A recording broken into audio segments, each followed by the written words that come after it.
double Torah portion of this week, Tazria Metzora, in the book of Leviticus, we read about leprosy affecting people, cloth, and houses. The priests are given instructions on how to diagnose the disease, how to isolate the person or thing affected, and how to bring the person or thing back into the community when things have run their course. The priests do not treat the condition. They are only interested in levels of ritual purity and ritual impurity. They are responsible for monitoring and determining whether the affected person or thing can be brought back into the camp and then doing a specific ritual to bring them back. No cause is given for leprosy in people or on cloth. For leprosy in houses, we read the following. When you enter the land of Canaan, which I give you as a possession, and I inflict a plague of leprosy in a house of the land of your possession, this seems to indicate that the source of this leprosy of houses is God. No reason is given why God would inflict houses with leprosy, just that God will.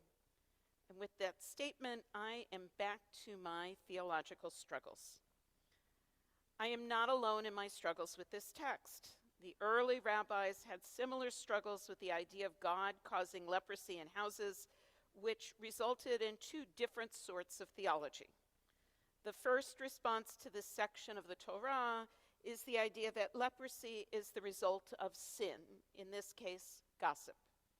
Even though many of us love to gossip and can't wait to hear the latest from the internet, the magazines, the television, the Twitter, the TikTok, the rabbis are correct in labeling gossip as a destructive force. Gossip has the power to shatter lives, to wreck relationships, and to plague communities. But is gossip the cause of a visible affliction on the skin or on the wall of a house? I am not so sure.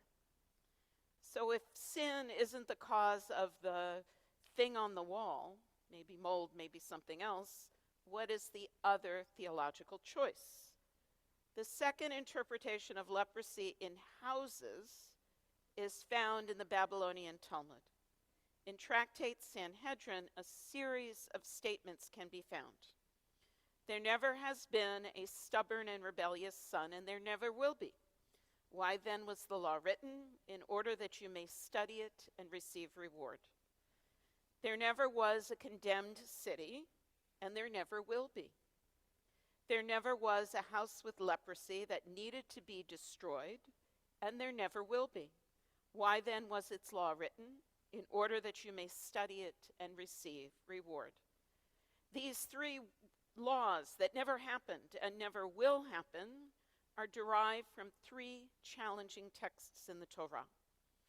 The rebellious son refers to the injunction that a son who rebels against his parents should be taken to the gate of the city and killed. The condemned city refers to the description of what should be done to an Israelite city that has completely and utterly adopted idolatry. The inhabitants of the city are to be slaughtered, every possession is to be burned, and the city is to be destroyed. The house with leprosy is in our Torah portion.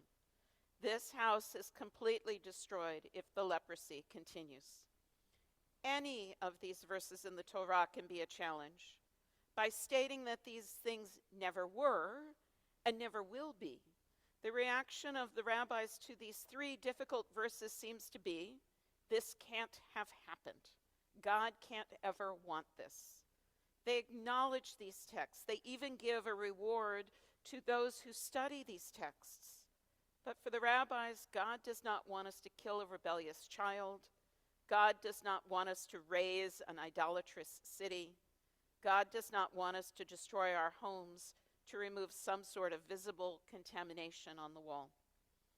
We look at some of the laws of Leviticus that are less challenging to our modern sensibilities, and we find ourselves saying, why was this law written?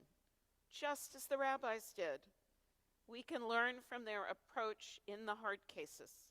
They clearly wrestled with the Torah, its meaning, its interpretation, and what it says about God.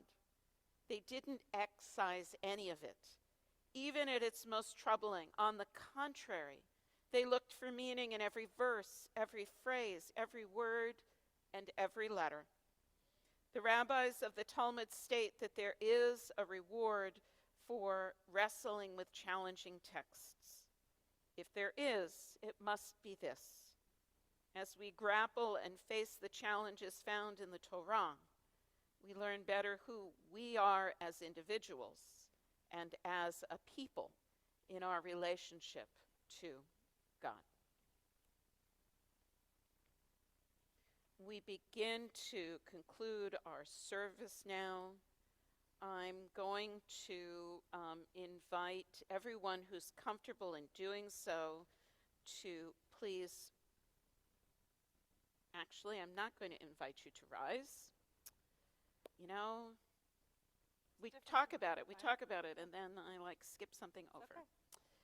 So this week, no, you're not going to rise yet. This week, as it happens, is the Hebrew date anniversary of the 75th anniversary of the founding of the State of Israel. And we didn't want this Shabbat to pass without thinking about a prayer to say on behalf of the State of Israel. And this prayer is by Rabbi David Seidenberg.